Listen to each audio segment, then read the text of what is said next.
রাত্রেবেলা কিন্তু বানাবো একটু কুঁদরি আলু আর পেঁয়াজ ভাজা।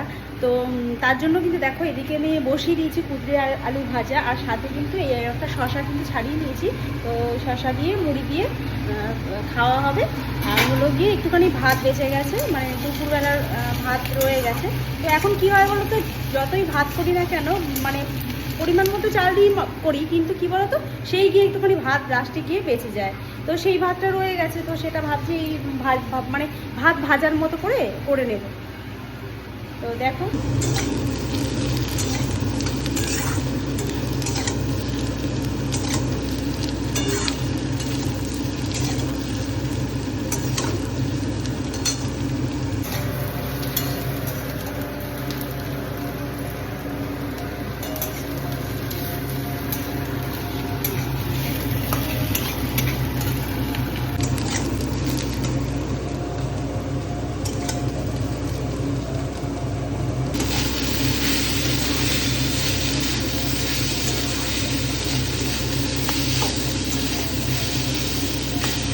কি বলতো, ভাত ভাজা না বেসিক্যালি দেখবে শীতকালেই বেশি ভালো লাগে। মানে শীতকালে রোদে বসে তারপরে হলো গিয়ে পেঁয়াজ কলি, তারপরে আলু, তারপরে হলো গিয়ে বিভিন্ন রকমের ভেজিটেবল, তারপরে হলো হয় না যে যেটাকে বলে ফুলকপি, তো সব কিছু দিয়ে একসাথে মিক্সড করে নিয়ে তারপরে ভাত ভাজা খাওয়ার কিন্তু স্বাদটা পুরো আলাদা।